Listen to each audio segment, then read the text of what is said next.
মেয়ে সন্তানকে কখনো মানিয়ে নেওয়া শেখাবেন না। একবার মানিয়ে নেওয়া শিখে গেলে তার সব ক্ষেত্রে মানিয়ে নিতে নিতেই জীবনটা শেষ হয়ে যাবে। শখের পছন্দের আর সে কিছুই পাবে না। মেয়ে সন্তানকে কখনো কোনো কিছু চাইলে না শব্দটা বলবেন না। হতে পারে বিয়ের পর তার জীবনটা না শুনতে শুনতেই কেটে যাবে। মেয়ে সন্তানকে কখনো খাবার যা চায় তা খেতে নিষেধ করবেন না। হতে পারে বিয়ের পর তার স্বামী তার পছন্দের খাবার সবসময় খাওয়াতে পারবে না। মেয়ে সন্তানকে কখনো অবহেলা করবেন না। হতে পারে বিয়ের পর সে অবহেলা ছাড়া কিছুই পাবে না। মেয়ে সন্তানকে কখনো অপেক্ষা করাবেন না। একটা সময় তার অপেক্ষা করতে করতে অনেকটা সময় কেটে যাবে।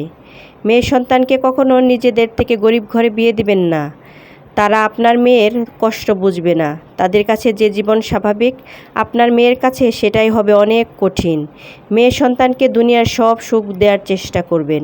বিশ্বাস করুন, আপনার মতো করে অন্য পুরুষ তাকে ততটা মাথায় তুলে নাও রাখতে পারে। হয়তো সব কিছুর খেয়াল সবসময় রাখবে না। সব মেয়েদের কপালে ভালো স্বামী জোটে না। তাই যতদিন আপনার কাছে থাকে ততদিন আপনি তাকে সব কিছু দিয়ে পরিপূর্ণ রাখার চেষ্টা করুন। আর আমার চিন্তাধারায় ভুল থাকলে অবশ্যই আমাকে জানাবেন।